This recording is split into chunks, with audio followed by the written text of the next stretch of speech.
श्री विष्णवे नमः। हरे कृष्ण। आप सभी का दिन शुभ हो।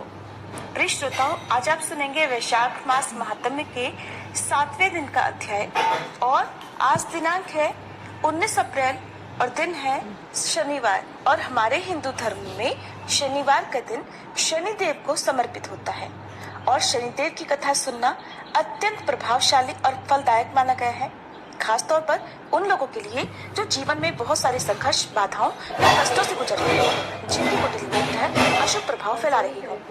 तो आज हम सभी शनिदेव की कृपा प्राप्त करने के लिए वैशाख मास महात्म्य के अध्याय से पहले शनिदेव की कथा सुनेंगे। सभी प्रेम से बोलिए शनिदेव की जय। पौराणिक कथा के अनुसार एक बार स्वर्गलोक में सबसे बड़ा कौन, इस प्रश्न पर सभी 9 ग्रहों में वाद विवाद हो गया। सभी ग्रह एक दूसरे से कहने लगे कि मैं सबसे बड़ा, और इस पर विवाद इतना बढ़ गया कि परस्पर भयंकर युद्ध की स्थिति जैसी बन गई। कोई हल ना निकलता देखकर सभी 9 ग्रहों के देवता देवराज इंद्र के पास जा पहुँचे और कहने लगे, हे देवराज, अब तो आपको ही निर्णय करना होगा कि हम में से सबसे बड़ा कौन है। देवताओं का प्रश्न सुनकर देवराज इंद्र भी उलझन में पड़ गए। तब देवराज इंद्र कहने लगे, हे नवग्रहों, आपके प्रश्न ने तो मुझे भी उलझन में डाल दिया है।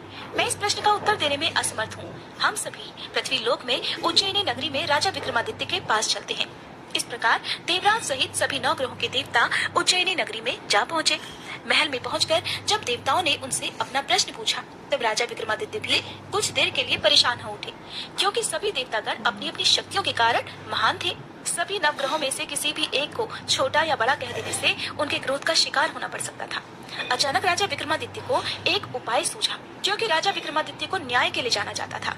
इसलिए उन्होंने न्याय करने के लिए विभिन्न धातुओं अर्थात स्वर्ण, रजत, कांसा, ताम्र, शीशा, रांगा, जस्ता, अभ्रक और लोहे के 9 आसन बनवाए। धातुओं के गुणों के अनुसार सभी आसनों को एक दूसरे के पीछे रखवाकर उन्होंने सभी देवतागणों को अपने अपने सिंहासन पर बैठने के लिए कहा। देवताओं के बैठने के बाद राजा विक्रमादित्य ने कहा, आपका निर्णय तो स्वयं हो गया। जो सबसे पहले सिंहासन पर विराजमान है वही सबसे बड़ा है। राजा विक्रमादित्य के निर्णय को सुनकर शनि देवता ने सबसे पीछे आसन पर बैठने के कारण अपने आप को छोटा जानकर क्रोधित होकर कहा, हे राजा विक्रमादित्य, तुमने मुझे सबसे पीछे बैठाकर मेरा अपमान किया है। तुम मेरी शक्तियों से परिचित नहीं हो, मैं तुम्हारा सर्वनाश कर दूंगा।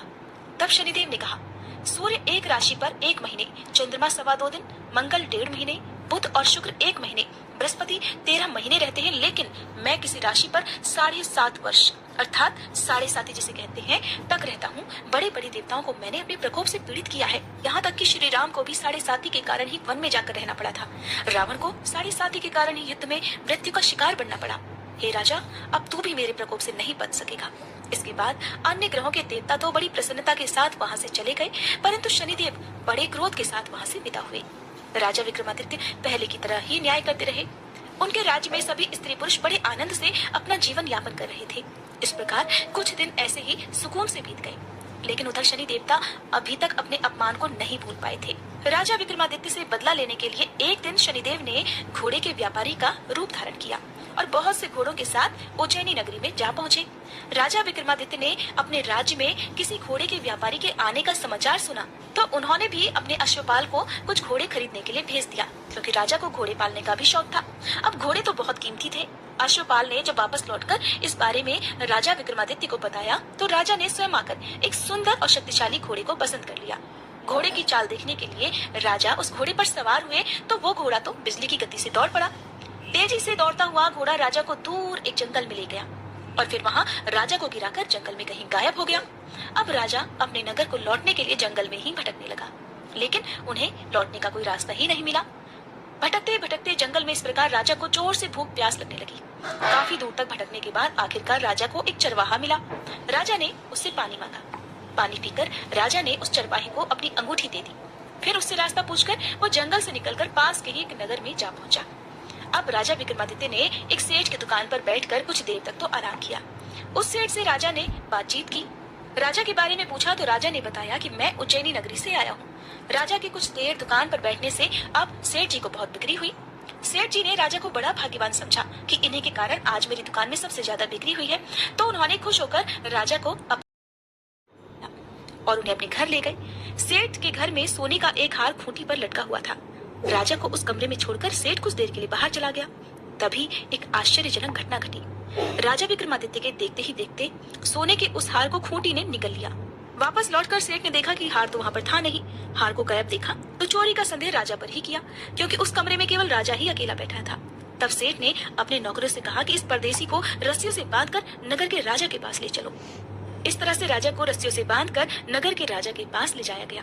राजा ने जब राजा विक्रमादित्य से हार के बारे में पूछा तो उन्होंने बताया कि उनके देखते ही देखते खूंटी ने तो हार को निकल लिया था।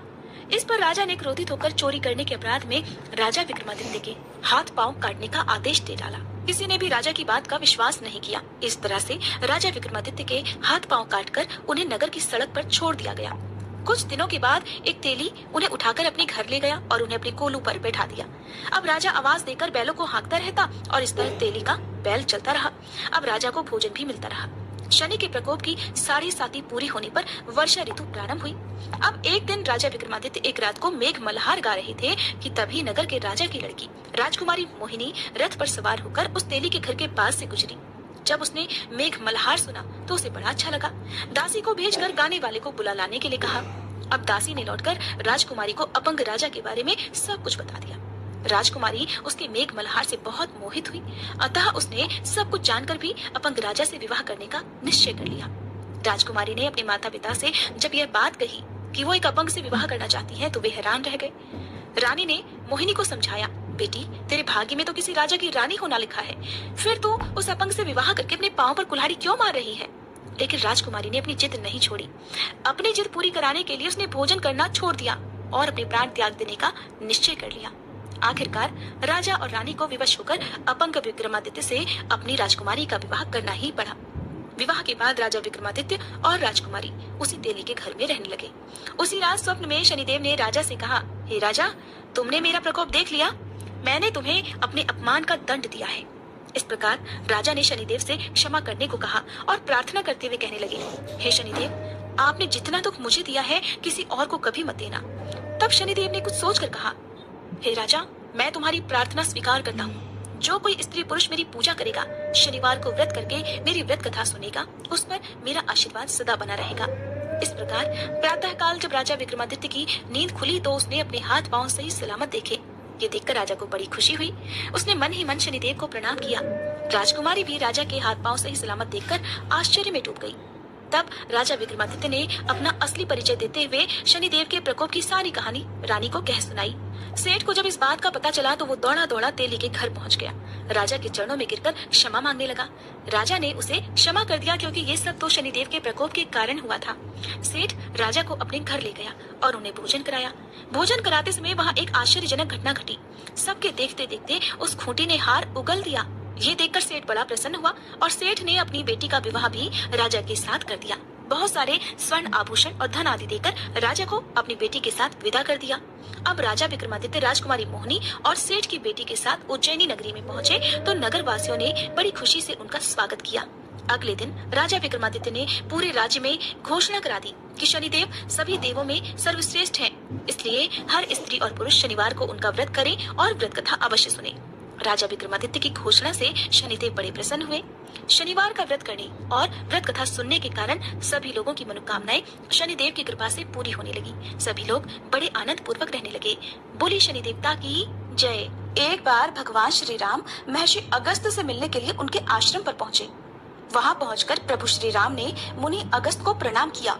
श्री राम बोले, मुनि श्रेष्ठ, मैं दशरथ का पुत्र श्री राम आपको प्रणाम करने के लिए सेवा में उपस्थित हुआ हूँ।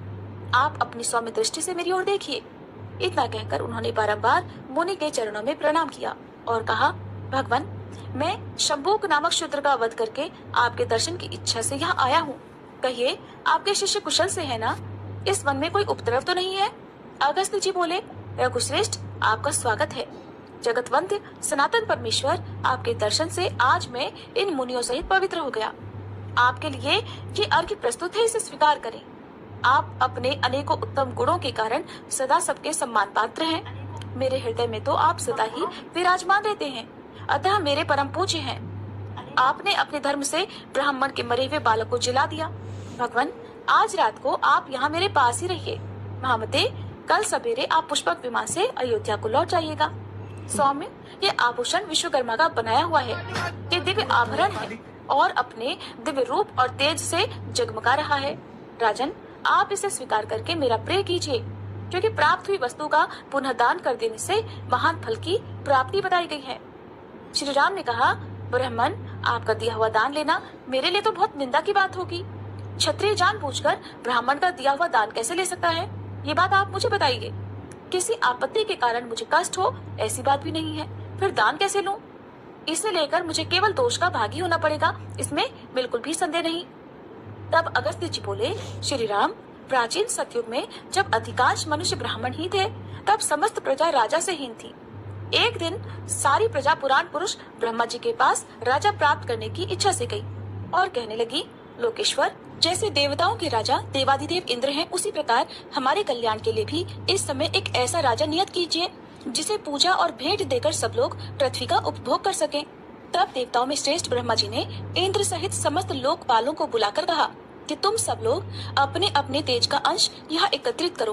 तब सभी लोकपालों ने मिलकर 4 भाग दिए। वो भाग अक्षय था, उससे अक्षय राजा की उत्पत्ति हुई। लोकपालों के उस अंश को ब्रह्मा जी ने मनुष्यों के लिए एकत्रित किया, उसी से राजा का प्रादुर्भाव हुआ जो प्रजाओं के हित साधन में कुशल होता है। इंद्र के भाग से राजा सब पर अपना आदेश चलाता है।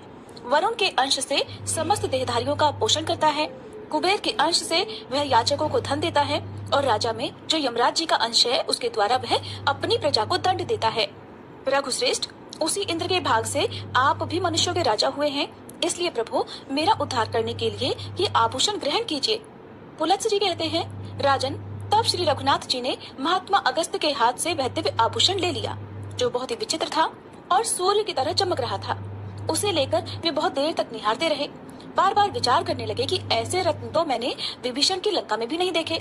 इस प्रकार मन ही मन सोच विचार करने के बाद श्री राम जी ने महर्षि अगस्त्य से उस दिव्य आभूषण की प्राप्ति का वृतांत पूछना आरंभ किया। भगवान श्री राम बोले, हे ब्राह्मण, ये रत्न तो बड़ा अद्भुत है, राजाओं के लिए भी ये अलभ्य ही है। आपको ये कहाँ से और कैसे मिल गया और किसने इस आभूषण को बनाया है? तब अगस्त्य जी कहने लगे, रघुनंदन, पहले त्रेता युग में एक बहुत विशाल वन था। उसका व्यास 100 योजन का था, किंतु उसमें न कोई पशु रहता था न पक्षी। उस वन के बीचों बीच 4 कोस लंबी एक झील थी जो हंस और कारंडव आदि पक्षियों से संकुल थी।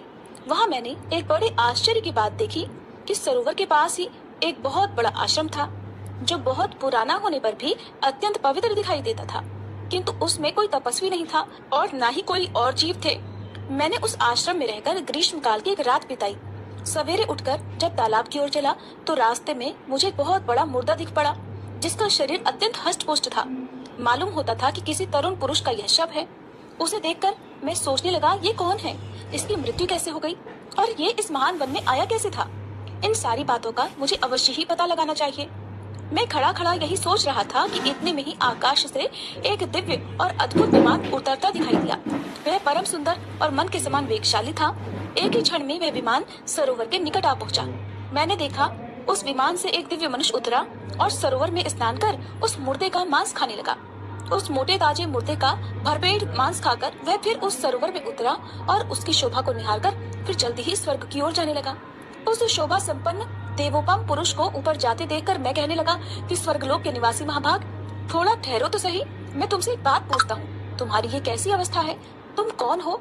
देखने में तो तुम देवता के समान लगते हो, किंतु तुम्हारा भोजन तो बहुत ही घृणित है। सौम्य, ऐसा भोजन क्यों करते हो और कहाँ रहते हो? रघुनंदन, मेरी बात सुनकर उस स्वर्गवासी पुरुष ने हाथ जोड़कर कहा, विप्रवर, मेरा जैसा वृतांत है उसे आप सुनिए। पूर्व काल की बात है, विदर्भ देश में मेरे महायशस्वी पिता राज्य करते थे। वे वसुदेव के नाम से त्रिलोकी में विख्यात और परम धार्मिक थे। उनकी 2 पत्नियां थी। उन दोनों से एक एक करके 2 पुत्र हुए थे। मैं उनका ज्येष्ठ पुत्र था और लोग मुझे श्वेत कहते थे। मेरे छोटे भाई का नाम सुरथ था। पिताजी की मृत्यु के बाद पूर्ववासियों ने विदर्भ देश के राज्य पर मेरा अभिषेक कर दिया, मुझे राजा बना दिया और फिर मैं वहाँ पूरी सावधानी के साथ राज्य संचालन करने लगा। इस प्रकार राज्य और प्रजा का पालन करते करते मुझे कई हजार वर्ष बीत गए। एक दिन किसी निमित्त को लेकर मुझे प्रबल वैराग्य हो गया और मैं मृत्यु पर्यंत तपस्या का निश्चय करके इस तपोवन में चला आया। राज्य पर मैंने अपने छोटे भाई महारथी सुरथ का अभिषेक कर दिया। फिर इस सरोवर पर आकर मैंने अत्यंत कठोर तपस्या आरंभ की।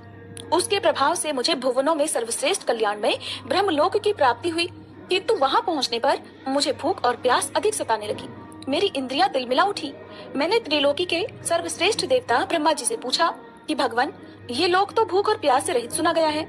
ये मुझे किस कर्म का फल प्राप्त हुआ है कि भूख और प्यास यहाँ भी मेरा पीछा नहीं छोड़ती। देव जल्दी बताइए, मेरा आहार क्या है?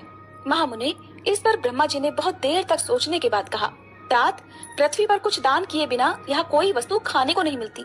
तुमने उस जन्म में भिखारियों को कभी भीख तक नहीं दी। जब तुम राजभवन में रहकर राज्य करते थे, उस समय भूल से या मोहवश तुम्हारे द्वारा किसी अतिथि को भोजन नहीं मिला है, इसलिए यहाँ रहते हुए भी तुम्हें भूख और प्यास का कष्ट भोगना पड़ता है। राजन, तरह तरह के आहारों से जिसको तुमने भली भांति पुष्ट किया था, वह तुम्हारा उत्तम शरीर यहाँ पड़ा हुआ है। अब उसी का मांस खाओ, उसी से तुम्हारी तृप्ति होगी। ब्रह्मा जी के ऐसा कहने पर मैंने पुनः उनसे निवेदन किया कि प्रभु, अपने शरीर का भक्षण कर लेने पर भी मेरे लिए दूसरा कोई आहार नहीं रह जाता है जिससे इस शरीर की भूख मिट सके और जो कभी चुकने वाला ना हो, ऐसा कोई भोजन मुझे देने की कृपा कीजिए। तब ब्रह्मा जी ने कहा, तुम्हारा शरीर ही अक्षय बना दिया गया है, उसे प्रतिदिन खाकर तुम तृप्ति का अनुभव करते रहोगे। इस प्रकार अपने ही शरीर का मांस खाते खाते जब तुम्हारे 100 वर्ष पूरे हो जाएंगे, उस समय तुम्हारे विशाल और दुर्गम तपोवन में महर्षि अगस्त पधारेंगे। उनके आने पर ही तुम इस संकट से छूट पाओगे। राजर्षि, वे इंद्र सहित संपूर्ण देवताओं और असुरों का भी उद्धार करने में समर्थ हैं। फिर तुम्हारे इस घृणित आहार को छुड़ाना उनके लिए कौन बड़ी बात है? भगवान ब्रह्मा जी के ऐसे कथन सुनकर मैं अपने शरीर के मांस का घृणित भोजन करने लगा। विप्रवर, ये कभी नष्ट नहीं होता और इससे मेरी पूरी तरह तृप्ति भी हो जाती है, मेरा पेट भी भर जाता है। न जाने कब वे मुनि इस वन में आकर मुझे दर्शन देंगे। यही सोचते हुए मुझे 100 वर्ष पूरे हो गए हैं। ब्राह्मण, अब अगस्त मुनि ही मेरे सहायक होंगे, ये बिल्कुल निश्चित बात है। राजा श्वेत का ये कथन सुनकर और उनके उस घृणित आहार पर नजर डालकर मैंने कहा, अच्छा, तो तुम्हारे सौभाग्य से मैं आ गया। अब निसंदेह तुम्हारा मैं उद्धार करूंगा। तब वे मुझे पहचानकर दंड की तरह मेरे सामने पृथ्वी पर पड़ गए। ये देखकर मैंने उन्हें उठा लिया और कहा, बताओ मैं तुम्हारा कौन सा उपकार करूं? राजा बोले, ब्राह्मण, इस घृणित भोजन से और जिस पाप के कारण ये मुझे प्राप्त हुआ है, उससे मेरा आज आप उद्धार कीजिए, जिससे मुझे अक्षय लोक की प्राप्ति हो सके। ब्रह्मर्षि, अपने उद्धार के लिए मैं यह दिव्य आभूषण आपको भेंट करता हूँ, इसे लेकर आप मुझ पर कृपा कीजिए। रघुनंदन, उस स्वर्गवासी राजा की ये दुख भरी बातें सुनकर उसके उद्धार की दृष्टि से ही वो दान मैंने स्वीकार किया, लोभवश स्वीकार नहीं किया था। उस आभूषण को लेकर जैसे ही मैंने अपने हाथ पर रखा, उसी समय उनका वह मुर्दा शरीर अदृश्य हो गया। फिर मेरी आज्ञा लेकर वे राजर्षि बड़ी प्रसन्नता के साथ विमान द्वारा ब्रह्मलोक को चले गए। इंद्र के समान तेजस्वी राजर्षि श्वेत ने ही मुझे ये सुंदर आभूषण दिया था और इसे देकर वे पाप से मुक्त हो गए। जय श्री राम। ये थी आज की कहानी। अब सुनिए आज का अध्याय। आज सुनिए धर्म वर्ण की कथा, कलयुग की अवस्था का वर्णन, धर्म वर्ण और पितरों का संवाद और वैशाख की अमावस्या की श्रेष्ठता का, वैशाख मास की अक्षय तृतीया और द्वादशी की महत्ता, द्वादशी के पुण्यदान से एक कुतिया के उद्धार की कथा। मिथिलापति ने पूछा, हे ब्राह्मण, इस वैशाख मास में कौन कौन सी तिथियां पुण्यदायिनी हैं, कृपया बताइए। तब श्रुतदेव जी बोले, सूर्य के मेष राशि में स्थित होने पर वैशाख मास में 300 तिथियां पुण्यदायिनी हो जाती हैं। एकादशी में किया हुआ पुण्य कोटि गुना होता है। उसमें स्नान, दान, तपस्या, होम, देव पूजा, पुण्य कर्म और कथा का श्रवण किया जाए तो वह तत्काल मुक्ति देने वाला हो जाता है। जो रोग आदि से ग्रस्त और दरिद्रता से पीड़ित हो, वह मनुष्य इस पुण्यमयी कथा को सुनकर धन्य हो जाता है। वैशाख मास मन से सेवन करने योग्य है, क्योंकि वह समय उत्तम गुणों से युक्त है। दरिद्र, धनाढ्य, पंगु, अंधा, नपुंसक, विधवा, साधारण स्त्री, पुरुष, बालक, युवा, वृद्ध तथा रोग से पीड़ित मनुष्य ही क्यों न हो, वैशाख मास का धर्म सभी के लिए अत्यंत सुख देने वाला है। परम पुण्यमय वैशाख मास में जब सूर्य मेष राशि में स्थित हो, तब पाप नाशिनी अमावस्या कोटि गया के समान फल देने वाली हो जाती है। राजन, जब धरती पर राजर्षि सावर्णी का शासन था, उस समय 30वें कलयुग के अंत में सभी धर्मों का लोप हो चुका था। उसी समय अनर्त देश में धर्मवर्ण नाम से विख्यात एक ब्राह्मण थे। मुनिवर धर्मवर्ण ने उस कलयुग में ही किसी समय महात्मा मुनियों के सत्रयाग में सम्मिलित होने के लिए पुष्कर क्षेत्र की यात्रा की। वहाँ कुछ व्रतधारी महर्षियों ने कलयुग की प्रशंसा करते हुए इस प्रकार कहा कि सतयुग में भगवान विष्णु को संतुष्ट करने वाला जो पुण्य 1 वर्ष में साध्य है, वही त्रेता में 1 मास में और द्वापर में 15 दिनों में साध्य होता है।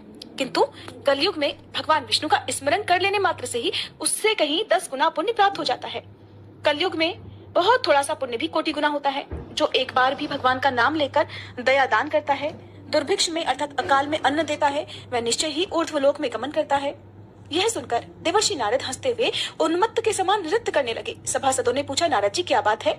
तब बुद्धिमान नारद जी ने हंसते हुए उन सभी को उत्तर दिया, नारायण नारायण, आप लोगों का कहना सत्य है, इसमें संदेह नहीं। कि कलयुग में स्वल्प कर्म से भी महान पुण्य का साधन किया जाता है और क्लेशों का नाश करने वाले भगवान केशव स्मरण मात्र से ही प्रसन्न हो जाते हैं। फिर भी मैं आप लोगों से ये कहता हूँ कि कलयुग में ये दो बातें दुर्घट है, शिष्णेन्द्रिय का निग्रह और जिह्वा को वश में रखना। ये दोनों कार्य जो भी सिद्ध कर ले वही नारायण स्वरूप है, इसलिए कलयुग में आपको यहाँ नहीं ठहरना चाहिए।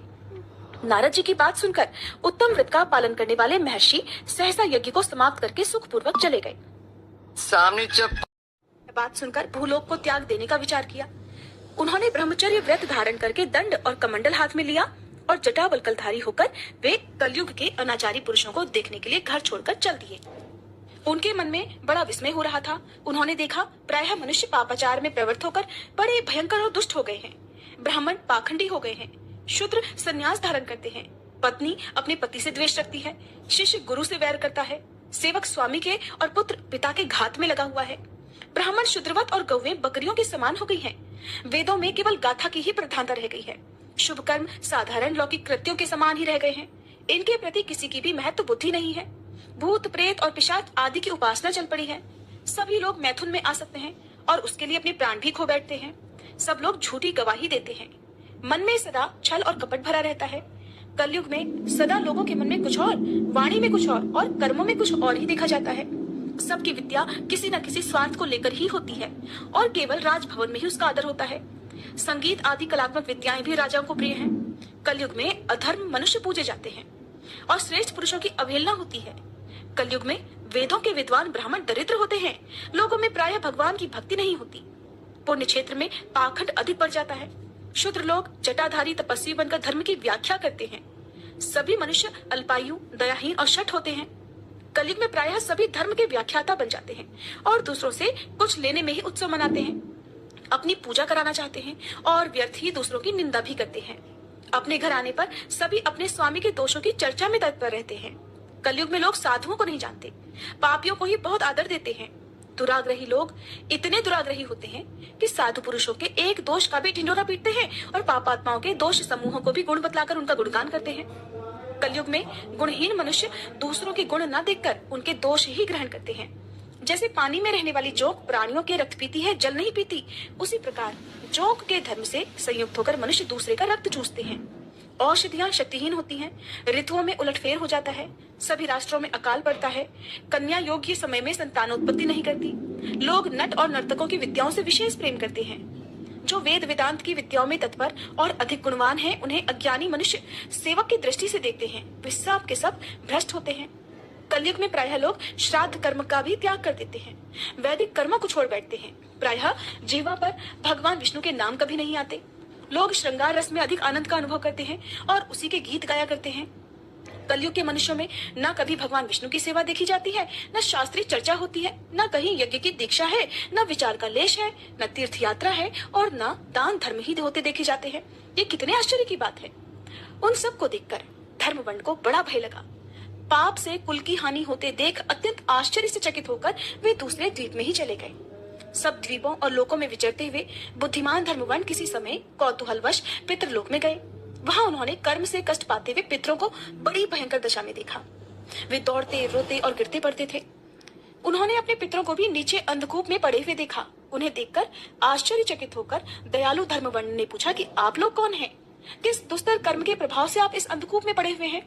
तब पितर कहने लगे, हम श्रीवत्स गोत्र वाले हैं। पृथ्वी पर हमारी कोई संतान नहीं रह गई है, अतः हम श्राद्ध और पिंड से वंचित हैं। इसलिए यहाँ हमें नरक का कष्ट भोगना पड़ता है। संतानहीन दुरात्माओं का अंधकूप में पतन होता है। हमारे वंश में एक ही महायशस्वी पुरुष है जो कि धर्मवंड के नाम से विख्यात है, किंतु वह तो विरक्त होकर अकेला घूमता फिरता है। उसने गृहस्थ धर्म को स्वीकार ही नहीं किया है। वह एक ही तंतु हमारे कुल में बचा हुआ है। उसकी भी आयु क्षीण हो जाने पर हम लोग घोर अंधकूप में गिर पड़ेंगे, जहाँ से फिर निकलना बड़ा कठिन होगा। इसलिए तुम पृथ्वी पर जाकर धर्मवंड को समझाओ। हम लोग दया के हैं। हमारे वचनों से उसे ये बताओ कि हमारी वंश रूपा दूर्वा को काल रूपी चूहा हर दिन खा रहा है। क्रमशः सारे वंश का नाश हो गया है, एक तुम ही बचे हो। जब तुम भी मर जाओगे तब संतान परंपरा न होने के कारण तुम्हें भी अंधकूप में गिरना पड़ेगा। इसलिए गृहस्थ धर्म को स्वीकार करके संतान की वृद्धि करो। इससे हमारी और तुम्हारी दोनों की ऊर्ध्व गति होगी। अगर एक भी पुत्र वैशाख, माघ या कार्तिक मास में हमारे उद्देश्य से स्नान, श्राद्ध और दान करेगा तो उससे हम लोगों की ऊर्ध्व गति होगी और इस नरक से उद्धार भी हो जाएगा। अगर एक पुत्र भी भगवान विष्णु का भक्त हो जाए, एक भी एकादशी का व्रत रखने लगे, या यदि एक भी भगवान विष्णु की पाप नाशक कथा सुन ले, तो उसकी 100 बीती हुई पीढ़ियों का और 100 आने वाली पीढ़ियों का उद्धार हो जाता है। वे पीढ़ियां पाप से ढकी होने पर भी नरक का दर्शन नहीं करती। दया और धर्म से रहित उन बहुत से पुत्रों के जन्म से क्या लाभ जो कुल में उत्पन्न होकर सर्वव्यापी भगवान नारायण की पूजा नहीं करते। इस प्रकार प्रिय वचनों द्वारा धर्म वर्ण को समझाकर तुम उसे विरक्तिपूर्ण ब्रह्मचर्य आश्रम से गृहस्थ आश्रम में प्रवेश करने की सलाह दो। पितरों की यह बात सुनकर धर्मवर्ण बड़ा आश्चर्यचकित हुआ और हाथ जोड़कर बोला कि मैं ही धर्मवर्ण नाम से विख्यात आपके वंश का दुराग्रही बालक हूँ। यज्ञ में महात्मा नारद जी का ये वचन सुनकर कि कलयुग में प्रायः कोई भी रसनेन्द्रिय और शिष्णेन्द्रिय को दृढ़ता पूर्वक संयम में नहीं रखता, मैं दुर्जनों की संगति से भयभीत होकर अब तक दूसरे द्वीपों में ही घूमता रहा। इस कलयुग के 3 चरण बीत गए, अंतिम चरण में भी 3.5 भाग बीत चुके हैं। मेरा तो जन्म ही व्यर्थ बीता है, क्योंकि जिस कुल में मैंने जन्म लिया उसमें माता पिता के ऋण को भी मैंने नहीं चुकाया। पृथ्वी के भारभूत उस शत्रु तुल्य पुत्र के उत्पन्न होने से क्या लाभ जो पैदा होकर भगवान विष्णु और देवताओं की तथा पितरों की पूजा न करे। मैं आप लोगों की आज्ञा का पालन करूंगा। बताइए, पृथ्वी पर किस प्रकार मुझे कलयुग से और संसार से भी बाधा प्राप्त नहीं होगी। धर्मवर्ण की बात सुनकर पितरों के मन को कुछ आश्वासन मिला। फिर वे बोले, बेटा तुम गृहस्थ आश्रम स्वीकार करके संतानोत्पत्ति के द्वारा हमारा उद्धार करो। जो भगवान विष्णु की कथा में अनुरक्त होते, निरंतर श्री हरि का स्मरण करते और सदाचार के पालन में तत्पर रहते हैं, उन्हें कलयुग बाधा नहीं पहुंचाता। पुत्र जिसके घर में शालिग्राम शिला या फिर महाभारत की पुस्तक हो, उसे भी कलयुग बाधा नहीं दे सकता। जो वैशाख मास के धर्मों का पालन करता, माघ स्नान में तत्पर होता और कार्तिक मास में दीप दान करता है, उसे भी कलयुग की बाधा प्राप्त नहीं होती। जो प्रतिदिन महात्मा भगवान विष्णु की पाप नाशक और मोक्षदायिनी दिव्य कथा सुनता है, जिसके घर में बलि वैश्व देव होता है, शुभ कारिणी तुलसी स्थित होती है और जिसके आंगन में उत्तम गौ रहती है, उसे भी कलयुग बाधा नहीं देता। इसलिए इस पापात्मक युग में भी तुम्हें कोई भय नहीं है। बेटा शीघ्र पृथ्वी पर जाओ। इस समय वैशाख मास चल रहा है, ये सभी का उपकार करने वाला मास है। सूर्य के मेष राशि में स्थित होने पर 30 तिथियां पुण्यदायिनी मानी गई हैं। एक एक तिथि में किया हुआ पुण्य कोटि कोटि गुना अधिक होता है। उनमें भी जो वैशाख की अमावस्या तिथि है, वह मनुष्यों को मोक्ष देने वाली है। देवताओं और पितरों को वह बहुत प्रिय है, शीघ्र ही मोक्ष की प्राप्ति कराने वाली है। जो उस दिन पितरों के उद्देश्य से श्राद्ध करते हैं और जल से भरा हुआ घड़ा और पिंड देते हैं, उन्हें अक्षय फल की प्राप्ति होती है। इसलिए महामते, तुम शीघ्र जाओ और जब अमावस्या हो तब कुंभ सहित श्राद्ध और पिंडदान करो। सबका उपकार करने के लिए गृहस्थ धर्म का आश्रय लो। धर्म अर्थ और काम से संतुष्ट होकर उत्तम संतान पाकर फिर मुनि वृत्ति से रहते हुए सुख पूर्वक द्वीपांतरों में घूमो। पितरों के इस प्रकार आदेश देने पर धर्मवर्ण मुनि बड़ी शीघ्रता से धरती लोक पर गए। वहां मेष राशि में सूर्य के स्थित रहते हुए वैशाख मास में प्रातःकाल स्नान करके देवताओं, ऋषियों तथा पितरों का तर्पण किया। फिर कुंभ दान सहित पाप विनाशक श्राद्ध करके उसके द्वारा पितरों को पुनरावृत्ति रहित मुक्ति प्रदान की। इसके बाद उन्होंने स्वयं विवाह करके उत्तम संतान को जन्म दिया और लोक में उस पाप नाशिनी अमावस्या तिथि को प्रसिद्ध किया। इसके बाद वे भक्ति पूर्वक भगवान की आराधना करने के लिए हर्ष के साथ गंधमादन पर्वत पर चले गए। हरे कृष्ण। आज के अध्याय में बस इतना ही। इसके आगे की कथा आप सभी कल की वीडियो में जरूर सुनिएगा।